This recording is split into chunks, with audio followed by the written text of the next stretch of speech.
আমার মতো কে কে আছেন মিষ্টি কুমড়া শাক পছন্দ করেন? আমি তো খুবই খুবই পছন্দ করি। যে যে পছন্দ করেন অবশ্যই কমেন্টস করে জানাবেন, তাহলে ভাববো তারও আমার মতো একটা শাক লাভারের মানুষ, পাগল মানুষ, তারও মনে শাক ভালোবাসে। তো কালকে অফিস থেকে আসার সময় মিষ্টি কুমড়া শাক দিচ্ছি, দেখে আর লোভ সামলাতে পারি না। পরে একাটি শাক 30 টাকা দিয়ে নিয়ে এসছে, আই না দেখি শাক অনেকগুলো ঘুরে পাইছি, দেখি অনেকগুলো হয়েছে।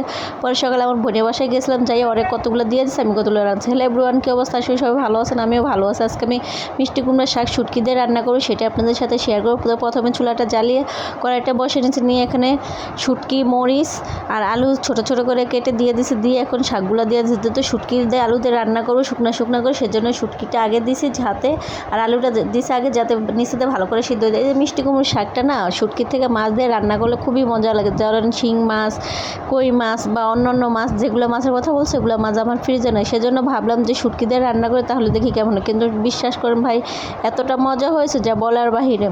তো শাকগুলো দেওয়া দইয়ের পরে পরিমাণ মতো আদা রসুন বাটা দিয়ে দিচ্ছি, পরিমাণ মতো লবণ দিয়ে দিলাম, পরিমাণ মতো হলুদ দিয়ে দিচ্ছি। এই ঝোলের মধ্যে এই রান্নাটা হবে, আর কোনো পানি অ্যাড করবো না। শাকের থেকে যেতটুকু পানি বেরোবে সেই পানিটুক দিয়েই রান্না করার চেষ্টা করবো। তো এখন সব কিছু পরিমাণ মতো একটু দিয়ে ঢাকনা দিয়েছে, যেহেতু শাক অনেকগুলো হয়ে গেছে, হালকা ভাপ সিদ্ধ আসলে পরবর্তীতে শাকটা আস্তে করে নেমে কমে যাবে। এই যে দেখেন কী অবস্থা, এখন শাকটা কতটুকু হয়েছে, আরও কমে যাবে। এই শাকটা না এত ভালো লাগছে, মানে গাছের টাটকা জাংলার শাক তো খুবই ভালো লাগছে। এরকম ঢাকা আমাদের এলাকার ভিতরে অনেক সুন্দর সুন্দর টাটকা টাটকা শাকসবজি পাওয়া যায়। অনেকে বলে নাকি ঢাকা কোনো সময় ভালো জিনিস পাওয়া যায় না। ভাই, মন দিয়ে খুঁজলে যেমন আল্লাহরে পাওয়া যায়, এমন মন দিয়ে যদি আপনি ভালো জিনিস খুঁজেন তাও সে জিনিসটা আপনি পেয়ে যাবেন। আমাদের সাভার এলাকা খুবই ভালো ভালো জিনিস পাওয়া যায়, নতুন নতুন টাটকা টাটকা তরকারি। এখানে অনেকে খেতে কৃষ্টি করে, তো সেজন্য আমাদের এখানে কোনো কিছুর অভাব নেই। সিজন ছাড়াও আপনি জিনিস খেতে পারবেন। এই যে দেখেন কত সুন্দর করে আমি উল্টিয়ে পাল্টে লাড়িয়ে দিতেছি, আলুগুলো উপরের দিকে উঠাইতেছি, আর শাকের তরকারিটা এত ভালো লাগছে যা বলার বাহিরে। আমি শুটকি দিয়ে রান্না করছি,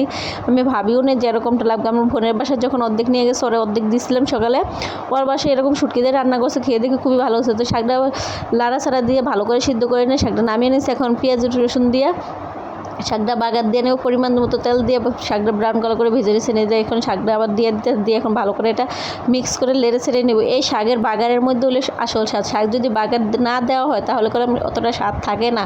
যদি আপনি যত সুন্দর করে বাগার দেন না কেন, শাক বসানোর আগে কোনো ভালো লাগবে না। শাকটা রান্না করে বাগার দিবে, খুবই ভালো লাগে। আর এই শাক দেখলে তো আমার সেই মানুষটার কথাই মনে পড়ে যে জানি না তার কথা কেন বারবার বারবার মনে পড়ে। সে আমার একবারে তার মন থেকে মুছে ফেলেছে। সে যে নাম্বারটা আমার দিচ্ছে সেই নাম্বারটা সে আমার ব্লকে ফেলেছে না, বন্ধ করে রাখছে। আমি নিজেও জানি না, আজকে স্যার একটু ট্রাই করছিলাম, ইমোতে ট্রাই করছিলাম, নাম্বারে ট্রাই করছে, দেখি কোনোটাই কোনো কাজ করে না, সব কিছুতে আমার এই করে থুয়ে দিচ্ছে। তা আল্লাহ যা করে ভালোর জন্য করে একটা মানুষকে আমার চিনে দেওয়ার তৌফিক দান করছে। তারপর আমি মানুষকে না অত চিনতে পারি না, অত সহজে মানুষকে বিশ্বাস করে ফেলে। তো ওর মনের মধ্যে কী আসলো না আসলো এক পথে ভালো দেন।